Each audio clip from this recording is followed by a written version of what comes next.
students, myself Rubina Chaudhary, and today we are starting one new chapter of class 12 chemistry, which is known as chemical kinetics.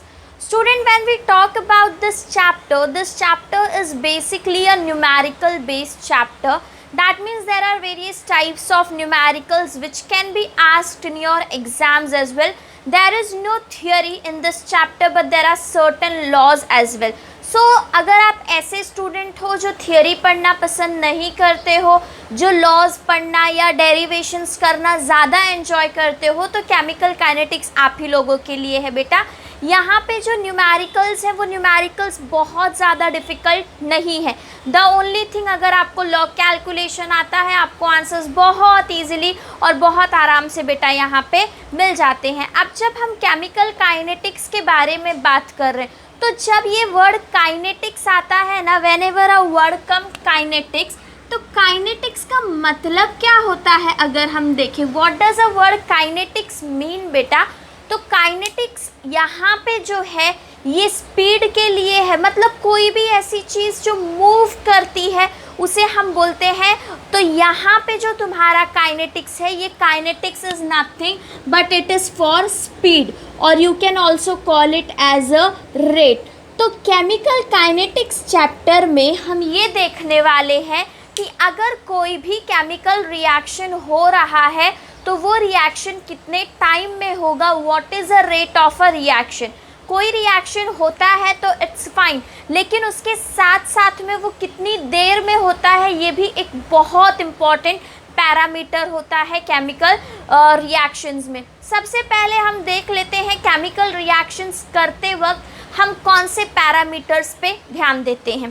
तो बेटा अगर हम लोग बात करें तो we will write down there are three parameters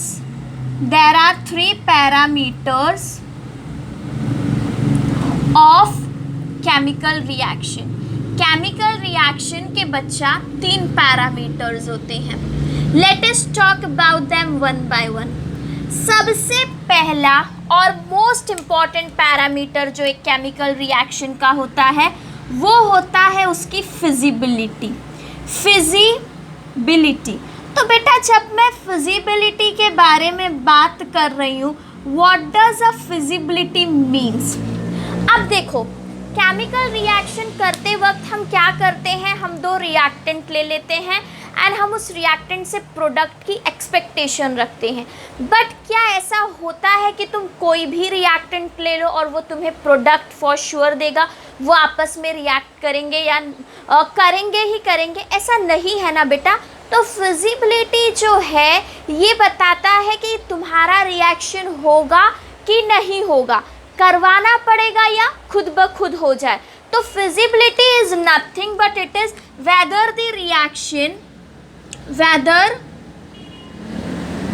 reaction will take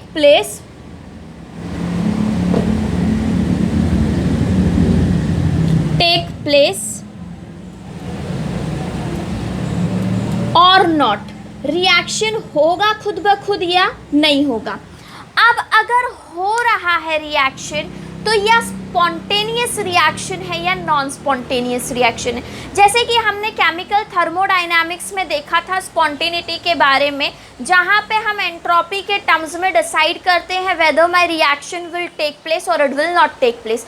तो first thing that they tell you student is कि आप कभी भी रिएक्टेंट ले रहे हो तो पहली चीज़ आपको ये चेक करनी है कि आपका वो रिएक्शन होगा कि नहीं होगा. और ये हमने क्लास 12 के ही केमिकल थर्मोडायनामिक्स में पढ़ा. रिएक्शन होगा कि नहीं होगा ये हम पता करेंगे by entropy and Gibbs energy. Okay बच्चा, तो ये हमने केमिकल थर्मोडायनामिक्स में पता कर लिया.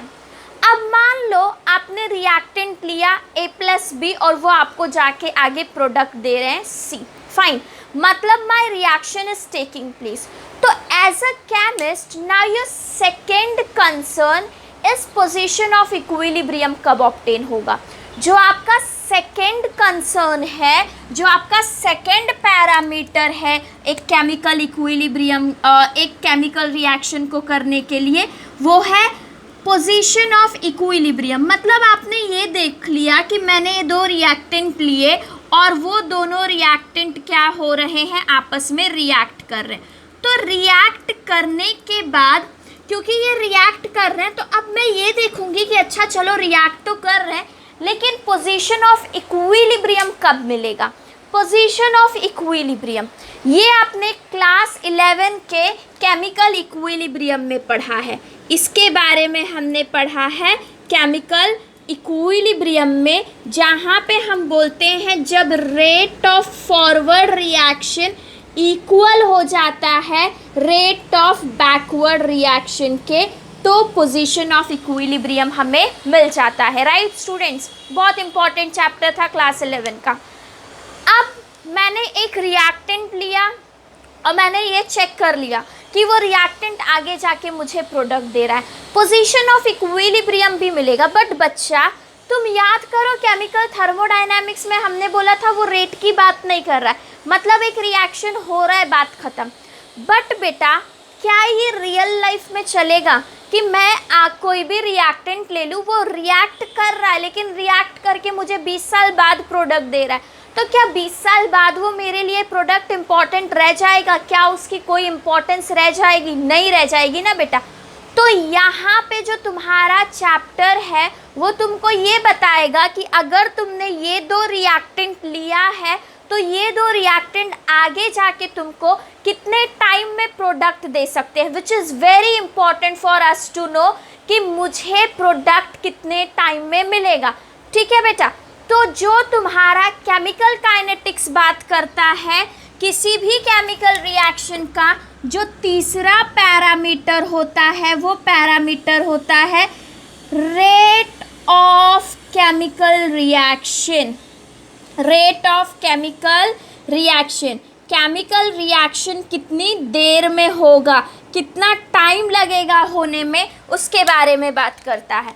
और ये हम पढ़ने वाले हैं इस चैप्टर में, which is chemical kinetics. Thermodynamics हमने कंप्लीट कर लिया है, इक्विलिब्रियम हमने क्लास 11 में किया था। अब हमारा जो लास्ट पैरामीटर है केमिकल काइनेटिक्स, हम उसकी शुरुआत कर रहे हैं। तो तुम्हारे माइंड में क्या बच्चों ये क्वेश्चन आ रहा है कि क्या ज़रूरत है रेट पढ़ने की, चलो ठीक है रिएक्टेंट लिया, प्रोडक्ट बनेगा, जब बनेगा तब की तब देख लेंगे। नहीं बेटा, ऐसा होता नहीं है ना। अगर आप देखो तो नेचर में कुछ ऐसे रिएक्शंस है जो बहुत फास्ट है, फ्रैक्शन ऑफ सेकेंड में हो जाते हैं। जैसे कि अगर मैं देख लूँ HCl का रिएक्शन, मतलब एक स्ट्रॉन्ग एसिड का रिएक्शन, अगर मैं एक स्ट्रॉन्ग बेस के साथ करा दूँ तो मुझे सॉल्ट प्लस वाटर मिल जाएगा, राइट। और ये रिएक्शन क्या होता है, वेरी फास्ट, मुझे फ्रैक्शन ऑफ सेकेंड में एसिड और बेस का रिएक्शन सॉल्ट एंड वाटर दे देता है। But there are some reactions as well which are very slow. कुछ ऐसे भी रिएक्शंस है बच्चा जो नेचर में बहुत स्लो होते हैं, जैसे कार्बन का जो है रिएक्ट करना, कार्बन के ऑक्सीडेशन का process, this all things are very very slow. तो क्या इतने slow reaction, for an example आप रिएक्शन कर रहे हो, आपको प्रोडक्ट की ज़रूरत आज है और वो आपको 50 साल बाद मिले, तो क्या 50 साल बाद आपको उस प्रोडक्ट की ज़रूरत रह जाएगी? फॉर श्योर नहीं रहेगी। और आपकी ज़रूरत कभी है, अभी की है। तो इसलिए जब तक हमें रेट के बारे में पता नहीं होगा, हमारे लिए इतना बेनिफिशियल नहीं होगा किसी भी रिएक्शन को परफॉर्म करना। Few reactions in nature are very fast। कुछ रिएक्शंस नेचर में बहुत फास्ट होते हैं, whereas some of them are slow and it takes many years to complete। और बहुत सारे साल लग जाते हैं हमें इसको कंप्लीट करने के लिए। Therefore, with the help of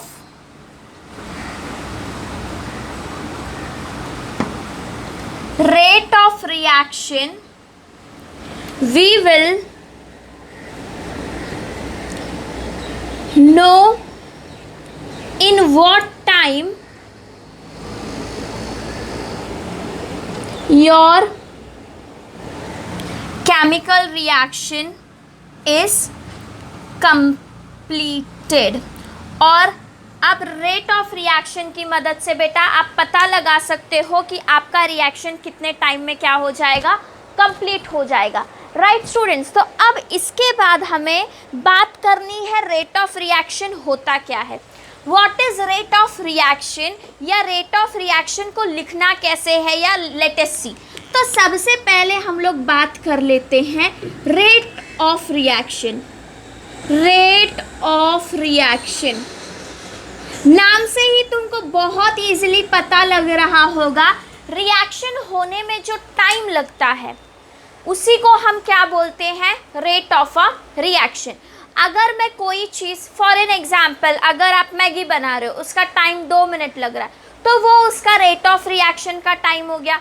आपने एक एसिड लिया, एक बेस लिया, आप उससे सॉल्ट एंड वाटर बना रहे हो, 30 सेकेंड्स में वो रिएक्शन कंप्लीट हो रहा है, आपका रेट ऑफ रिएक्शन कितना हो गया, 30 सेकेंड्स हो गया। राइट स्टूडेंट्स, तो रेट ऑफ रिएक्शन क्या होता है, time required for the reactant concentration, और रिएक्टेंट जो है वो कन्वर्ट हो जाए किस में, प्रोडक्ट में। तो rate of reaction is time required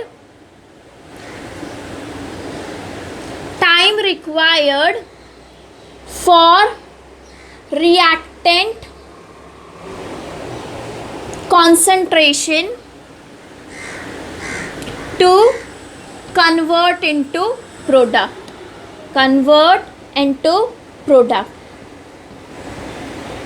ठीक है बच्चा, यही बोल रहा है। क्या बोल रहा है, आप इनिशियली रिएक्टेंट लोगे, ठीक है, शुरू में आपके पास सिर्फ रिएक्टेंट होगा, प्रोडक्ट के साइड पे कुछ नहीं होगा, your product will be 0। Okay बेटा, रिएक्टेंट मैंने 20 ले लिया और मेरे पास प्रोडक्ट क्या है, 0 है। तो कितना टाइम लगेगा कि तुम्हारा रिएक्टेंट 0 हो जाए और तुम्हारा जो प्रोडक्ट है वो 20 हो जाए। अगर यूनिडायरेक्शनल रिएक्शन है तो बाई डायरेक्शनल रिएक्शन के अपने अलग कंडीशंस होंगे। तो कितने टाइम में तुम्हारा रिएक्टेंट प्रोडक्ट में कन्वर्ट हो जाता है, उसी को हम रेट ऑफ रिएक्शन बोलते हैं। कितनी देर में तुम्हारा रिएक्टेंट प्रोडक्ट में कन्वर्ट हो रहा है, that is known as a rate of reaction. तो you can also write down how rapidly reactants get converted into product is known as rate of reaction। Okay बेटा, तो इस चैप्टर में हमें रेट ऑफ रिएक्शन को 2 तरीके से बताया गया। There are 2 types of rate of reaction, let us try to understand. अब हम लोग बात कर लेते हैं अपने चैप्टर में रेट ऑफ रिएक्शन की। हमें इस चैप्टर में 2 तरह के रेट ऑफ रिएक्शंस या 2 मेथड से रेट ऑफ रिएक्शन कैलकुलेट करने बोला गया है। पहला जो रेट ऑफ रिएक्शन है उसे बोला जाता है average rate of reaction. Average rate of reaction, average से बहुत सारी चीज़ें आपके माइंड में भी आ गई होंगी, बट हम लोग उसको डिस्कस करेंगे थोड़ी देर में। एवरेज रेट ऑफ रिएक्शन, और दूसरा है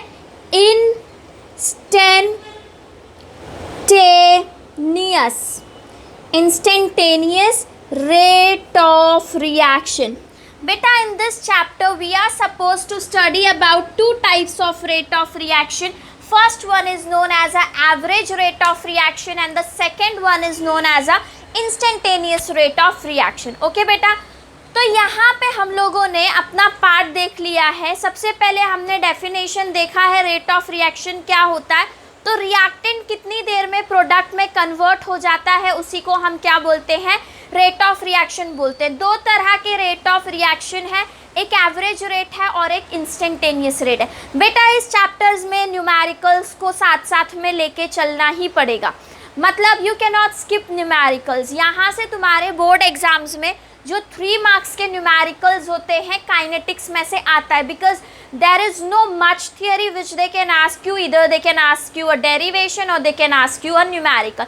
सो 1 numerical we always expect from this chapter, और वो भी 3 मार्क्स के न्यूमेरिकल्स होते हैं। तो we have to simultaneously do numericals as well. Okay students, तो अब मैं यहाँ पे बेटा ये इरेज कर रही हूँ, तो उससे पहले अगर आपको नोट डाउन करना है तो कर लो।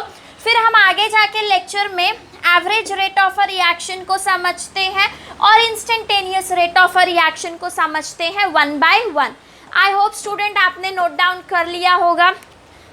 ओके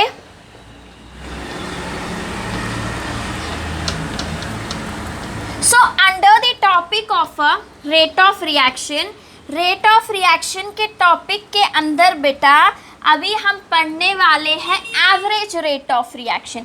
किसकी बात करेंगे हम? We are going to talk about average rate of reaction.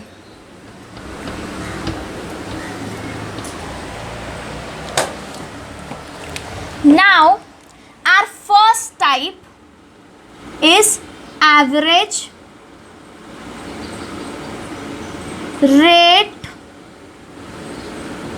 Of reaction. Okay, average rate of reaction ये आपका फर्स्ट टाइप है। तो बेटा सबसे पहले आप मुझे ये बताओ एवरेज होता क्या है? What is average? स्कूल्स में जब हम first unit test, second unit test, third unit, fourth unit, फिर फर्स्ट सेमेस्टर और सेकेंड सेमेस्टर सबको मिला के एक टाइम निकाला जाता है, राइट? और उसी को क्या बोलते हैं? एवरेज बोलते हैं। अभी उससे पहले average rate of a reaction का हम एक्सप्लेनेशन देखते हैं क्या होता है, बट उससे पहले हम इसका डेफिनेशन लिख लेते हैं and with the help of definition we will try to understand what is average rate of reaction. तो देखो बेटा, सबसे पहले what I am telling you, average rate को कुछ इस तरह से डिफाइन किया जाता है। It is defined as It is defined as change in concentration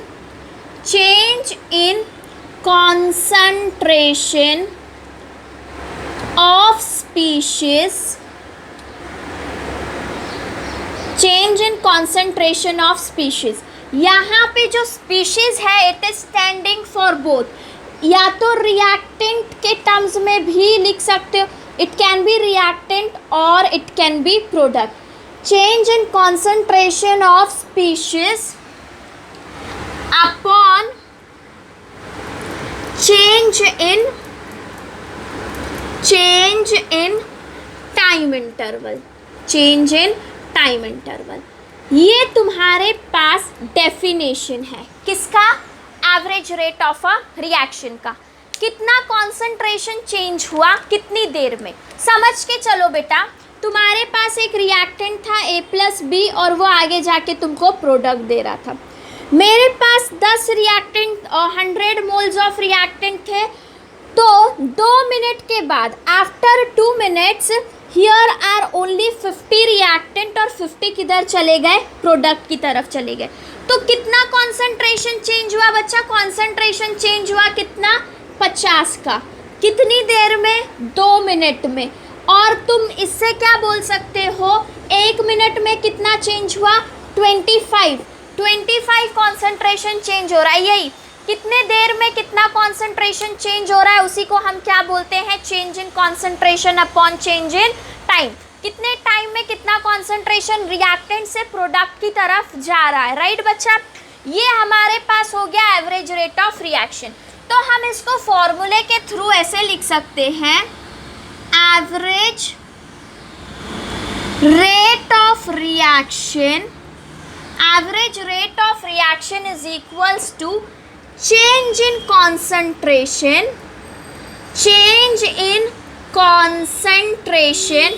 upon change in time, और साथ में कितना टाइम चेंज हो रहा है। बेटा चेंज इन कॉन्सेंट्रेशन जब भी मैं बात कर रही हूँ ना, एक देखो जब मेरा रिएक्शन स्टार्ट हुआ my time was 0 minute, okay, और फिर after some time it is 2 minute. तो मेरा डेल्टा टी मतलब मेरा चेंज इन टाइम कितने का है, 2 मिनट का। मैं 2 को कंपेयर कर रही हूँ ना, मैं 2 से 5 को अगर कंपेयर कर रही हूँ तो मेरा डेल्टा कितना आ जाता है, 3 आ जाता है। तो इसलिए चेंज इन कॉन्सेंट्रेशन को बेटा हम change in concentration of species लिख देती हूँ, फिर आगे जाके हम लोग इसके बारे में भी बात कर लेंगे। तो आ जाएगा डेल्टा सी। बेटा सी स्टैंडिंग फॉर कॉन्सेंट्रेशन। अब ये कॉन्सेंट्रेशन रिएक्टेंट का भी हो सकता है और ये कॉन्सेंट्रेशन प्रोडक्ट का भी हो सकता है, upon delta T, delta C by delta T. और डेल्टा सी के पास मैंने प्लस या माइनस का साइन इंडिकेट कर रही हूँ। I M indicating student plus और माइनस। अब ये प्लस और माइनस क्यों दिया है मैंने, हम लोग इसके बारे में अभी बात कर लेते हैं। कितने स्पीशीज तुम्हारे, कितना रिएक्टेंट कितनी देर में प्रोडक्ट में कन्वर्ट हुआ, उसी को हम लोग क्या बोलते हैं, average rate of a reaction बोलते हैं, राइट बेटा। तो अभी एक एग्जाम्पल ले लेते हैं और एग्जाम्पल के थ्रू हम इसको समझते हैं। Consider a reaction, consider a reaction, आपको बोल रहा है एक रिएक्शन कंसीडर कर लो। बहुत सिंपल वाला रिएक्शन रखेंगे हम लोग, A प्लस बी, और ये आगे जाके मुझे दे रहा है बेटा P। प्रोडक्ट पे हम यूजुअली काइनेटिक्स पे ज़्यादा काम नहीं करते, अपने को क्या देखना है, रिएक्शन कितनी देर में हो रहा है, राइट। तो जितनी देर में तुम्हारा रिएक्टेंट खत्म हो रहा है उतनी देर में तुम्हारा प्रोडक्ट फॉर्म हो रहा है। तो तुम किसी एक के टर्म्स में पढ़ सकते हो, time required for reactant to finish is a time required for product to form. जितना टाइम रिएक्टेंट को खत्म होने में लग रहा है उतना ही टाइम तो तुम्हारे प्रोडक्ट को बनने में लग रहा है ना। तो you can talk in either of the way. तो बच्चा अभी ये क्या बोल रहा है, A प्लस बी तुमको क्या दे रहा है, प्रोडक्ट दे रहा है। तो हम लोग फिर भी स्पेसिफाई कर लेते, ये मेरा रिएक्टेंट है और ये मेरा प्रोडक्ट है, ओके। अब तुमको बोला जाए कि इस इक्वेशन का, ये जो तुम्हारे पास केमिकल इक्वेशन है बोर्ड पे, इसका एवरेज रेट ऑफ रिएक्शन लिखो तो कैसे लिखोगे, ज़रा ध्यान से देखना। एवरेज रेट ऑफ रिएक्शन, बेटा you can not write down at once for whole the reaction, you have to write down for single reactant, फिर दूसरे रिएक्टेंट, फिर प्रोडक्ट, और फिर तुम उसको साथ में लिख सकते हो। तो एवरेज रेट ऑफ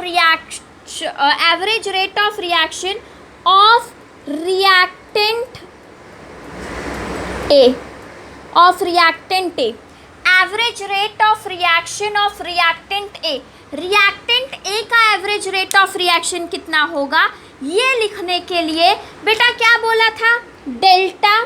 फाइन, सी की जगह पे क्योंकि अब मेरे पास ए है तो मुझे ए के कॉन्सेंट्रेशन की बात करनी है, मैं क्या लिख दूंगी, ए, और यहाँ पे आ गया मेरा डेल्टा टी, लिख दिया ना मैंने, delta A by delta T. ये किसका रेट ऑफ रिएक्शन है, तुम्हारे रिएक्टेंट ए का। बट सेम इसी चीज़ को एवरेज रेट ऑफ और एक तरीके से तुम लिख सकते हो। बेटा ध्यान रखना, इनिशियली तेरे पास सिर्फ और सिर्फ रिएक्टेंट था, initially you had only reactant, and after some time your reactant is getting consumed. आपका जो रिएक्टेंट है वो क्या हो रहा है, कंज्यूम हो रहा है, और वो आपको क्या दे रहा है, प्रोडक्ट दे रहा है। तो इससे क्या पता लगता है, हमारे रिएक्टेंट का कंजम्पशन हो रहा है। तो the whole thing you can also write down average, बेटा you can write down in either way, average rate of consumption, average rate of consumption of reactant A, reactant A का consumption फिर तुम ऐसे लिख सकते हो, consumption हमेशा reactant का होगा। your reactant कम हो रहा है, initially it was 100 and later on it became 50. What does it specify, it is decreasing with increase in time, right. So बेटा that's why students here I am going to use a negative sign, negative sign. Reactant के लिए मैं हमेशा concentration को negative से represent करूँगी, because वो ख़त्म हो रहा है, वो कम हो रहा है ना बच्चा, इट इज़ गेटिंग डिक्रीज्ड। जो भी था नंबर उसमें से वो क्या हो रहा है, डिक्रीज हो रहा है। तो it is minus delta A by delta T. यहाँ पे एक चीज़ मैं लिख देती हूँ नोट में, we will take this side as well, minus sign that is minus और negative sign on reactant side implies that with increase in time, with increase in time, there is decrease in concentration of reactant। जैसे जैसे तुम्हारे reaction में time बढ़ रहा है, तुम्हारे reactant का कॉन्सेंट्रेशन डिक्रीज हो रहा है, मतलब नेगेटिव साइन जो है वो तुम्हारा कंजम्पशन शो कर रहा है, ख़त्म हो रही है ना चीज़ बच्चा। तो तुमने ये लिख दिया, ठीक है, इतना सब आपको एक्सप्लेन नहीं करना है, तुमने नेगेटिव करके छोड़ दिया। We can understand why you are writing down negative, क्योंकि तुमको पता है रिएक्टेंट ख़त्म हो रहा है। अब बेटा इसके बाद बी की बात करते हैं। जैसे तुमने ए के लिए एवरेज रेट ऑफ रिएक्शन लिखा, वैसे तुमको बी के लिए भी लिखना पड़ेगा सेपरेटली। बी के लिए क्या लिखोगे, average rate of consumption, I will write down consumption, average rate of consumption of reactant B। reactant B का average rate of consumption कितना होगा, क्या होगा बेटा, change in concentration upon change in time। तो concentration कितना change हुआ है मेरा, डेल्टा B, और उस डेल्टा बी को मैं डिवाइड कर रही हूँ किससे, डेल्टा टी से, ओके, इज इक्वल टू। और यहाँ पे because I am talking about reactant side, that's why I have to give it a negative sign, and I hope you are getting this student. Negative sign इसलिए क्योंकि B खत्म हो रहा है ना, जैसे जैसे टाइम बढ़ रहा है, या बी जो भी तुम्हारे पास इनिशियली अमाउंट था बी का, उसमें से वो खत्म हो रहा है, तो that's why we have wrote this. I hope this much point is clear to you students. अब इसके बाद बेटा, because you have already done with the reactant part, now you have a product part. तो जब तुमको इस product P के लिए लिखना है, एक काम करते हैं, हम अपने प्रोडक्ट को ना सी ले लेते हैं, सो दैट ज़्यादा बेटर हो आप लोगों के लिए टू अंडरस्टैंड। तो जो आपका नेक्स्ट पॉइंट होगा, एवरेज रेट ऑफ, बेटा अगर तेरा रिएक्टेंट कंज्यूम हो रहा है तो साइमल्टेनियसली उसी टाइम पे तेरा प्रोडक्ट क्या हो रहा है, फॉर्म हो रहा है। तो रिएक्टेंट के लिए हम कंजम्पशन लिखते हैं, नेगेटिव साइन देते हैं, प्रोडक्ट के लिए हम फॉर्मेशन लिखेंगे और पॉजिटिव साइन देंगे। Average rate of formation of product C is equal to क्या आ जाएगा, delta C by delta T, as it is, जो इम्प्लाई कर रहा है change in concentration upon change in time, delta C by delta T. और उसके साथ साथ तुम्हें क्या लिखना पड़ेगा बच्चा, यहाँ पे पॉजिटिव साइन लिखनी पड़ेगी।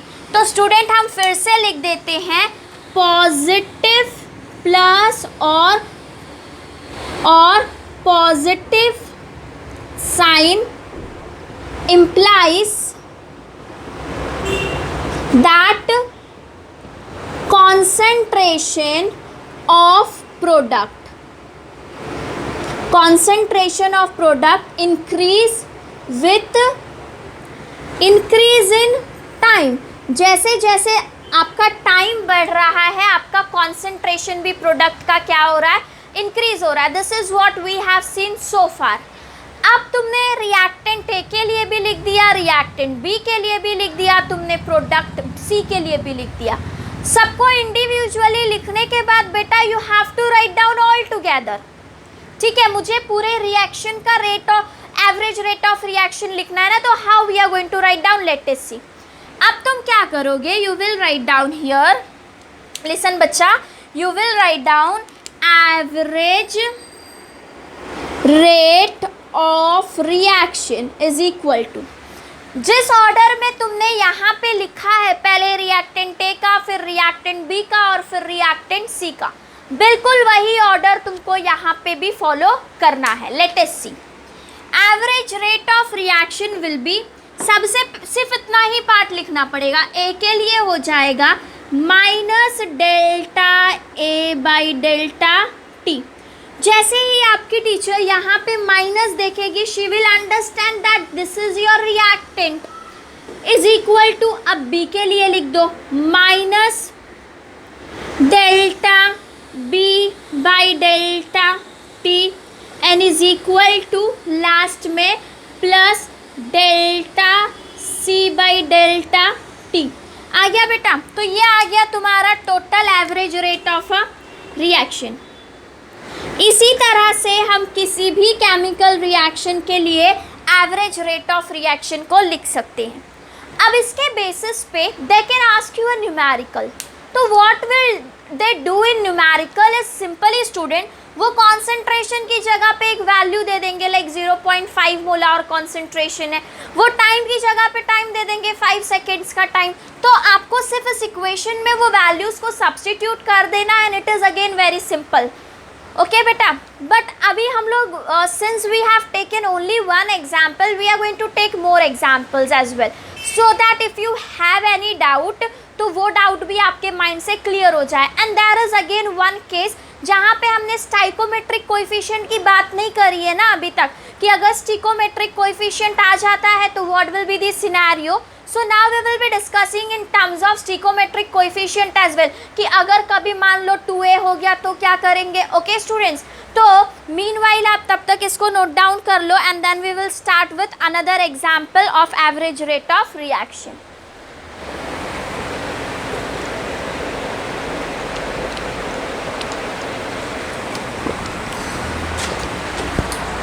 Okay students, I hope you have taken screenshots. Now we are going to take one more example, one or two more examples from which we can completely understand the whole process of average rate of reaction, and yet there are few things which has to be explained with respect to average rate of reaction, that also we will do it now. Okay बेटा, तो हम अपना formula यहीं पे रहने देते हैं, we will keep it here only। बच्चा नेगेटिव साइन इसलिए क्योंकि रिएक्टेंट क्या हो रहा है तुम्हारा, ख़त्म हो रहा है। पॉजिटिव साइन इसलिए क्योंकि प्रोडक्ट तुम्हारा क्या हो रहा है, फॉर्म हो रहा है। आई होप कि कोई कंफ्यूजन नहीं है। ओके, ये आ गया हमारे पास एवरेज रेट ऑफ रिएक्शन का पहला एग्जाम्पल ख़त्म हुआ। तो अब हम दूसरा एग्जाम्पल ले लेते हैं, a very common example, that is formation of a ammonia. मान लो तुमको वो रिएक्शन दे देता है N2 प्लस 3H2, ये एक रिवर्सिबल रिएक्शन है और वो मुझे दे रहा है 2NH3 अमोनिया, और बोल रहा है बेटा right average rate of reaction.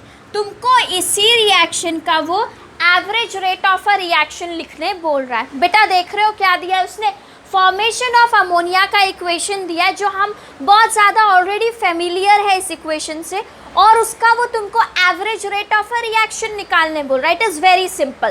तो अब कैसे करेंगे हम लोग इसको, let us try to do it. सबसे पहले तुम्हारा आ गया नाइट्रोजन। अब तुम बोल रहे होगे ये सब तो ठीक है, ये 3 का क्या प्रॉब्लम, 3 का क्या सीन होगा, ये 2 का क्या सीन होगा। बेटा हम सब देखने वाले हैं। तो सबसे पहले हम लिखेंगे एवरेज रेट ऑफ कंजम्पशन, क्योंकि मैं रिएक्टेंट के लिए लिख रही हूँ, I am using a word consumption. Average rate of consumption of N2 dinitrogen क्या होगा तुम्हारा, कंजम्पशन बेटा। डी और डेल्टा लिखोगे, right, you are suppose to write down delta, bracket में जो भी तुम्हारे पास है, N2 इज डाई एटॉमिक, तो N2 को एज इट इज लिख देना, N2 कुछ नहीं, वो तुम्हारे एक ही तरह ही था, और यहाँ पे आ गया तुम्हारे पास डेल्टा T।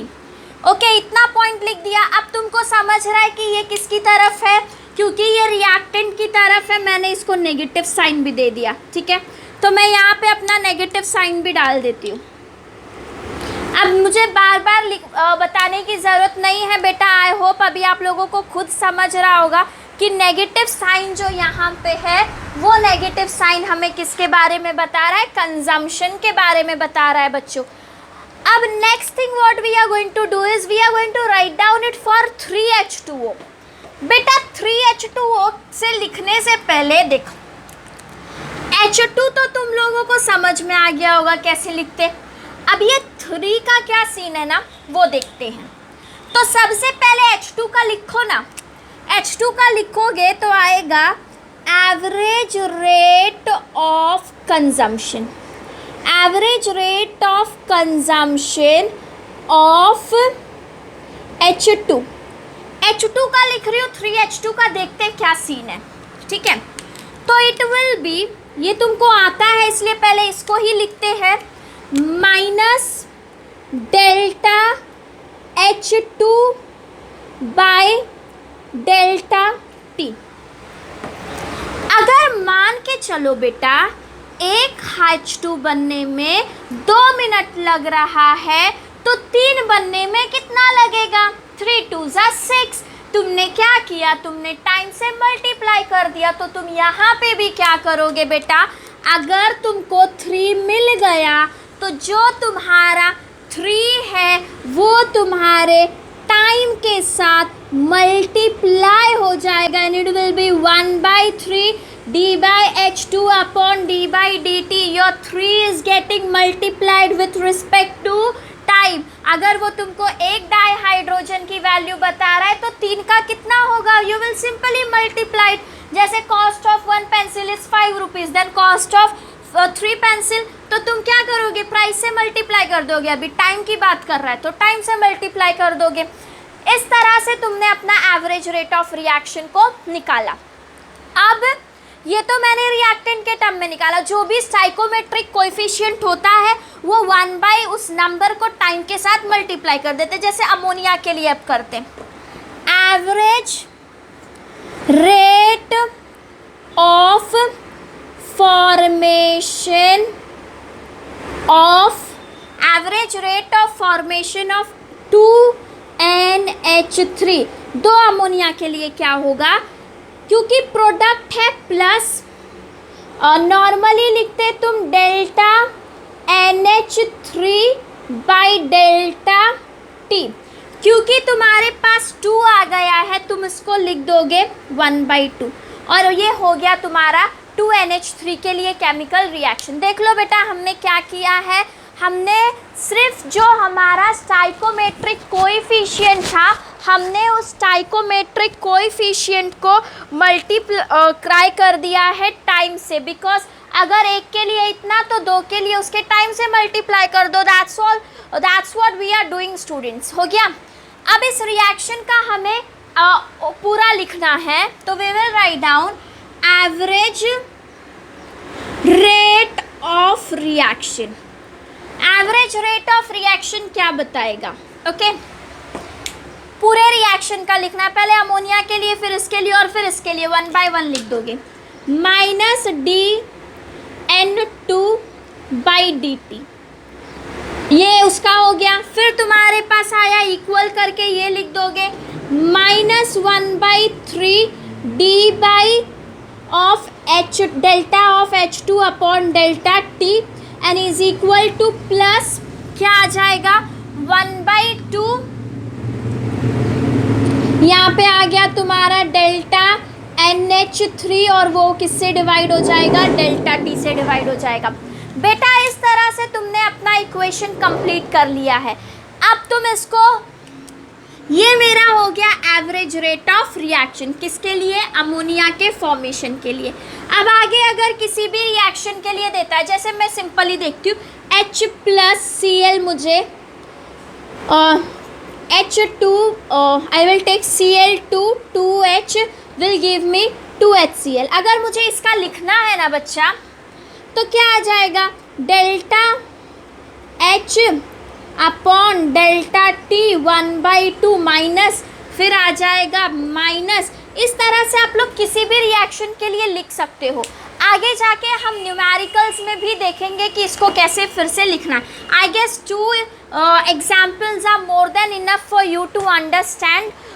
नेगेटिव किस लिए, कंजम्पशन के लिए, पॉजिटिव किस लिए, फॉर्मेशन के लिए। फॉर्मेशन होता है प्रोडक्ट का, कंजम्पशन होता है रिएक्टेंट का in any of a chemical reaction. Okay बेटा, so we are done with this part. Now what we are going to do is we are going to understand average rate of reaction in terms of graph as well। Product के terms में और reactant के terms में हम इसको समझते हैं कि कैसे हो सकता है। ठीक है बच्चा, तो हम लोग 2 ग्राफ बनाएंगे। माई ग्राफ 1, ओके, एक्सिस को क्लोज कर देते हैं। अब मेरा जो ग्राफ 1 है, यहाँ पे मैं अपना टेम्परेचर रखती हूँ डेल्टा T, और यहाँ पे मैं अपना लिखती हूँ प्रोडक्ट। और सबसे पहले हम लोग रिएक्टेंट के लिए बना देते हैं। तो जब मैं रिएक्टेंट के लिए बना रही हूँ, I will write down here reactant concentration. ये मेरा हो गया रिएक्टेंट कॉन्सेंट्रेशन के लिए। Initially your time is 0, initially your time will be 0, right students? Okay, very obvious for us to understand। तुम्हारा जब टाइम 0 होगा ना, तो तुम्हारा रिएक्टेंट मैक्सिमम होगा, isn't it? yes ना, रिएक्शन स्टार्ट नहीं हुआ है तो जो कुछ भी है वो किसकी तरफ है, वो रिएक्टेंट साइड पे ही है। तो टाइम 0 पे you have maximum concentration. For example I am considering 100। Okay, अब जैसे जैसे टाइम जाएगा your reactant concentration will decrease, your reactant concentration will decrease student. तो ये कर्व तुमको क्या बता रहा है, इंक्रीज इन टाइम। जैसे तुम्हारा टाइम इंक्रीज हो रहा है, दैट इज डिक्रीज। तुम्हारा कॉन्सेंट्रेशन रिएक्टेंट का क्या हो रहा है, डिक्रीज हो रहा है। Increase in time decreases concentration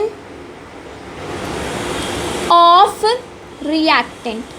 reactant का कॉन्सेंट्रेशन टाइम के साथ क्या हो जाता है, डिक्रीज हो जाता है। Very obvious for you to understand students, because your reactant is getting converted into product, वो प्रोडक्ट में शिफ्ट हो रहा है ना, दैट्स वाई। अब बच्चा एवरेज रेट है क्या, एवरेज रेट इज लाइक, मैं तुमको एग्जाम्पल देती हूँ। एक बॉलर है और उसने टोटल 5 ओवर में टोटल 5 ओवर उसने बॉलिंग करी है। ठीक है बच्चा, एक बॉलर ने, अब 5 भी नहीं, to make it more simple हम लोग 3 ले लेते हैं। ओवर 1, ओवर 2, ओवर 3, इस तरह से बॉलर ने 3 ओवर खेले हैं। पहले ओवर में उसने स्कोर किया ओनली, मतलब उसने सिर्फ 2 रन दिए, ओनली 2 रन। ओके, ओवर 2 में इसने क्या किया, इसने खाए और इसने सामने 8 रन्स हुए। ओके, और ओवर 3 में ही गेव 5 रन्स दिए। 2 रन पर ओवर, देन 8 रन पर ओवर एंड देन 5 रन पर ओवर। ये तुम्हारे बॉलर की कंडीशन थी। जब तुम इस बॉलर का एवरेज निकालोगे ना, तो what you will do is बेटा, तुम इस पूरे को ऐड कर दोगे, यू विल गेट 15 और उसको डिवाइड कर दोगे 3 से, यू विल गिव 5 रन पर ओवर। इस तरह से तुमने क्या किया, उसका एवरेज रेट बता दिया। लेकिन बेटा मुझे बोलो तुम, क्या इसने हर ओवर में 5 ही रन दिए थे? नहीं, किसी में ज़्यादा किसी में कम, हमने कंबाइन करके बोल दिया 5। ये एवरेज रेट का कंडीशन होता है। Average average rate specific time के लिए नहीं निकल सकता है। जैसे कि इधर आके देखो, मेरा रेट ऑफ रिएक्शन 2 मिनट पे था, समझ लो 40। मेरा रेट ऑफ रिएक्शन 2 मिनट पे 40 था, मतलब 40 रिएक्टेंट बचे थे। और after some time my reactant is left only 20। तो ये 1 मिनट के बीच में जो टाइम निकला वो है मेरा डेल्टा टी। मैंने T2 से माइनस कर दिया T1, 3 मिनट में से माइनस कर दिया 2 मिनट। 1 मिनट में कितना रिएक्टेंट कन्वर्ट हो रहा है? 20 reactant is getting converted into product. लेकिन बेटा क्योंकि रिएक्शंस बहुत इम्पॉर्टेंट होते हैं, अगर मैं तुमसे पूछूं 2 मिनट और 5 सेकंड पे, 2 मिनट 5 सेकंड पे what was the state of your reactant, are you able to tell me? No. Average rate of reaction आपको 2 टाइम इंटरवल के बीच की बात बता रहा है। तुम for an example you are there in Malad and you are going to Goregaon, fine. तो what average will tell you कि मैं जो है फॉर एन एग्जाम्पल 10 बजे I left from Malad and by 11 I have reached Goregaon. So whatever time was required is 1 hour. But if I asked you कि at 10:25 what was your position? At 10:25 आपकी position क्या थी? तो you will be unable to tell me if you are talking about average rate. Average rate तुमको particular time के बारे में नहीं बता रहा है। ऐसे ही आपने यूनिट 1 में ज़्यादा स्कोर किया, 2 में कम, 3 में ज़्यादा, 4 में ज़्यादा, लास्ट में तुमको सारे का क्या मिल गया? एवरेज मिल गया, राइट। ये मैंने देख लिया। अभी मैं ऐसा क्यों बोल रही हूँ? क्योंकि जो मेरा आगे का रेट ऑफ रिएक्शन है ना, वो इसी मेरी बातों से जो है वो लिंक्ड होगा। अब मैं ये बॉलर को हटा देती हूँ और अपना सेकेंड ग्राफ की बात करते हैं। अब जब मैं अपने सेकेंड ग्राफ की बात कर रही हूँ बेटा, तो लुक, मैंने एक और ग्राफ ले रही हूँ। Now my this graph is delta T change in time, but here I am going to have product concentration. Okay, I am going to have product concentration. So when I am talking about product concentration, बच्चा, initially while starting your reaction your product was 0, right ना बेटा? जैसे तुमने शुरुआत में तुम्हारा product 0 था, as time increase, जैसे जैसे तुम्हारा टाइम इंक्रीज हुआ तुम्हारा प्रोडक्ट का कॉन्सेंट्रेशन भी इंक्रीज होता चला गया, राइट। तो ये जो एक्सिस है ये क्या बोल रहा है? Increase in time, increase in time, increase concentration of product. Initially your product was 0, जैसे जैसे टाइम बढ़ा तुम्हारे प्रोडक्ट का कॉन्सेंट्रेशन कितना हो गया? बढ़ता चला गया। This is average rate of reaction. But there are many time in a chemical reaction जब हमें पर्टिकुलर इंस्टेंट पे तुम्हारे रेट ऑफ रिएक्शन की कंडीशन कैसी है वो पता करना। जैसे तुम 10 को निकले, 11 को गोरेगांव पहुँच के, that was fine enough. But if I want to know कि 10:25 पे व्हाट वाज योर पोजीशन, तुम कहाँ थे, तो तुम वो एवरेज रेट से नहीं बता पाओगे। वो ही केमिस्ट को प्रॉब्लम है एवरेज रेट ऑफ रिएक्शन में। 2 से 3 मिनट के बीच में 20 मोल्स मेरे कन्वर्ट हो गए, किसमें? रिएक्टेंट से प्रोडक्ट में। बट कोई मुझसे ये जानना चाहता है 2 मिनट 5 सेकेंड पे आपके रिएक्शन का क्या स्टेट था बेटा? I will be unable to explain with the help of average rate of reaction.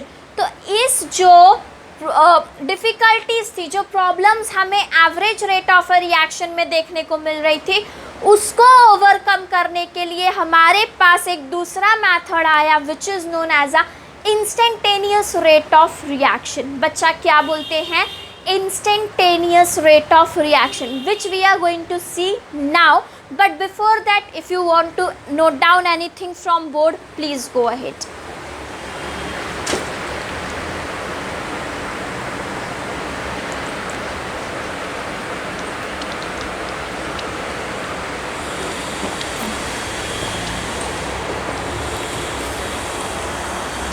Okay student, I hope you are done with your writing part. Now we will move ahead. अब हमारा average rate की बात खत्म हुई. Average rate के बाद अब हम बात करेंगे इंस्टेंटेनियस रेट के बारे में. We are going to talk about instantaneous rate of reaction, जो हमारा second type of a reaction है. फिर से मुझे यही ग्राफ लगेंगे, but we will draw it again. Okay, ठीक है बेटा. तो हमने जैसे ही average rate of a reaction देख लिया, अब हम देखने वाले हैं इंस्टेंटेनियस रेट ऑफ रिएक्शन. तो जब इंस्टेंटेनियस रेट ऑफ रिएक्शन के बारे में बात करते हैं, तो let us take an example of a same bowler और समझते हैं कि एवरेज और इंस्टेंटेनियस में डिफरेंस क्या है. एवरेज में हमने बोला ओवर 1 में उसने बनाया था अप्रॉक्स 2 रन, फिर उसने बनाया 8 और फिर उसने बनाया 5, राइट. तो बेटा क्या हमें ये देखा कि उसने ओवर 1 में भी तो 6 बॉल था, राइट. तो उसने 1.3 पे कितना रन बनाया, 0 स्कोर किया, 1 स्कोर किया. अगर किसी भी चीज़ की स्पेसिफिक इंफॉर्मेशन चाहिए, इंस्टेंटेनियस रेट ऑफ रिएक्शन हमें उसमें हेल्प करेगा. मेरा रिएक्शन 2 मिनट 3 सेकंड पे कहाँ पे था, मेरे रिएक्शन की कंडीशन 4 मिनट 1 सेकंड पे कैसे थी, ये सारी इन्फॉर्मेशन हमें एवरेज रेट ऑफ रिएक्शन से नहीं मिलेगी. ये सारी इन्फॉर्मेशन हमें किससे मिलेगी, instantaneous rate of a reaction. Rate of a reaction, rate of reaction at specific instant of time is called as average instantaneous rate of a reaction. किसी भी स्पेसिफिक टाइम के लिए अगर हम लोग रेट ऑफ अ रिएक्शन को calculate करेंगे तो उसे हम instantaneous rate of a reaction बोलेंगे. Now we will see how. अब बेटा जो मैंने ग्राफ बनाया था, सेम वही ग्राफ के थ्रू हम समझते हैं. ये मेरा डेल्टा टी था और ये मेरा क्या है, चेंज इन रिएक्टेंट था. तो मैं सिर्फ यहाँ पे रिएक्टेंट लिख देती हूँ. आई hope you will understand. Initially what happened, your time was 0 and your reactant was maximum. धीरे धीरे वो कम होते चला गया जैसे जैसे तुम्हारी टाइम इंक्रीज हो रही है. अब तुमको बोल रहा है कि फाइंड आउट करो कि इस इंस्टेंट टाइम पे तुम्हारा रेट ऑफ रिएक्शन क्या था. तो सपोज कर लो मुझे बोल रहा है 4.1 पे मेरा रेट ऑफ रिएक्शन कितना था. तो सबसे पहले हम एक स्लोप बनाएंगे, टेंजेंट बनाएंगे और फिर यहाँ से अपना कॉन्सेंट्रेशन चेक करेंगे. फॉर एन एग्जाम्पल 25 था. इस तरह से इंस्टेंटेनियस रेट ऑफ रिएक्शन आपको एग्जैक्ट टाइम पे तुम्हारा कॉन्सेंट्रेशन कितना था उसके बारे में बताता है. It tell us about the concentration of a reaction at a specific instant of time. मतलब वो मुझे 2 से 3 मिनट में इतना चेंज हुआ वो बता रहा था, बट 2 मिनट 3 सेकेंड पे क्या चेंज था उसके बारे में नहीं पता था.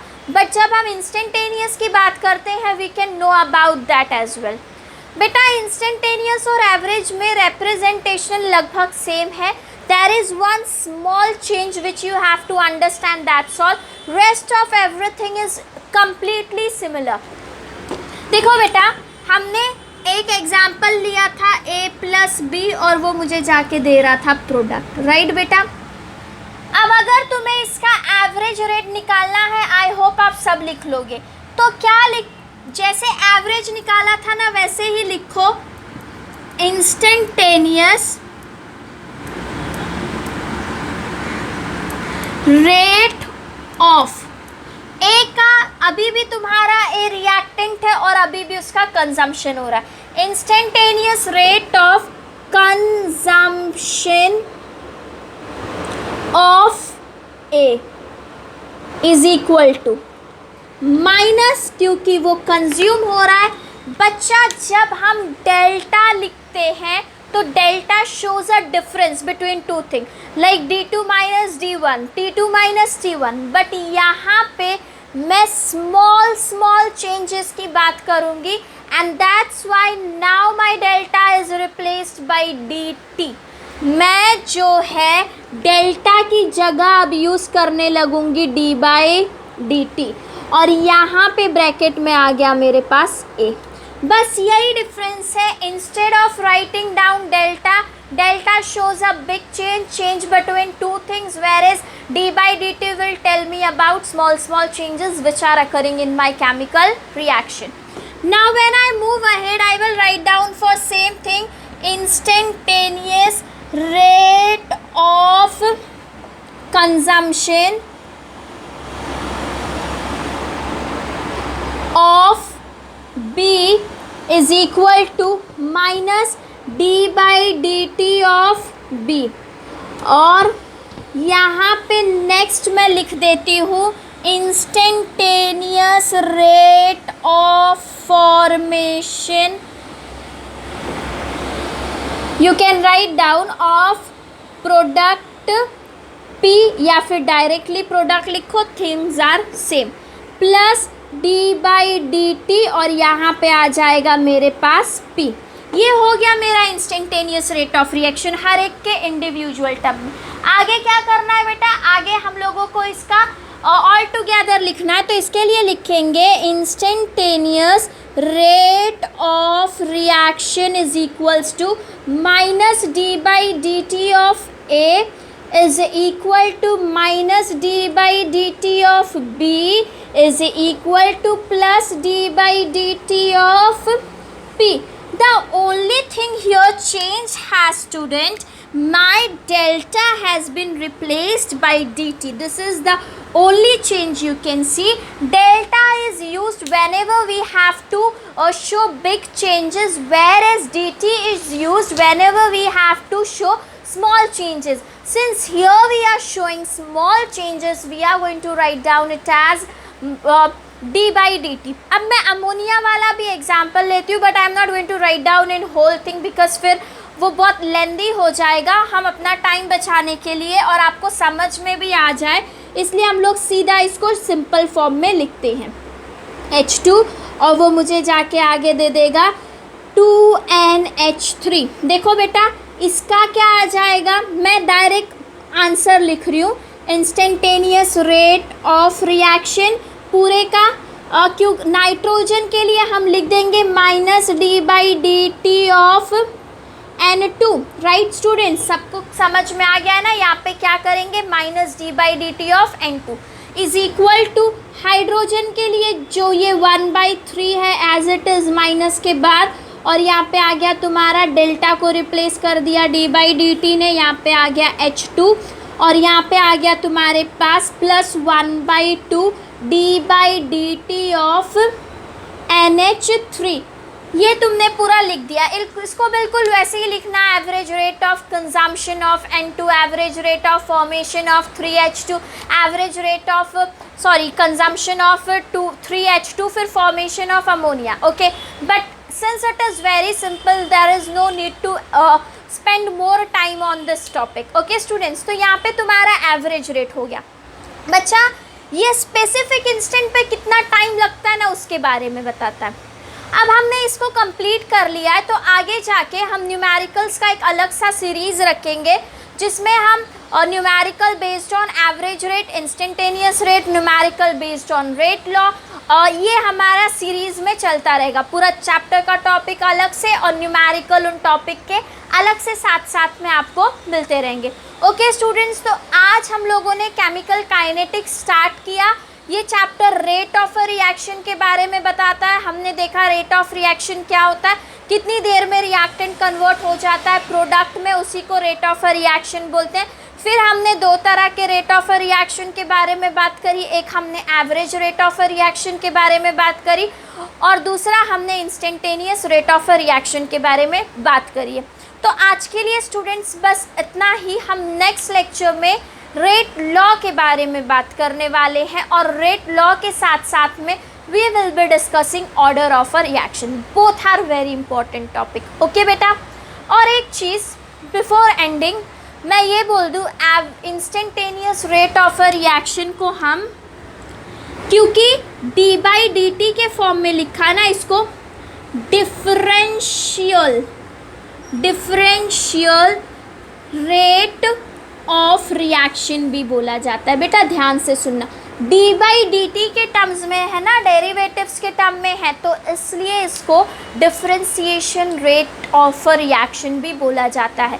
तो sometime if you see differentiation rate of a reaction, then also students you are supposed to write down d by dt itself. Okay, I hope this point is clear to you. Okay students, that's all for today. Thank you students and keep watching my lectures.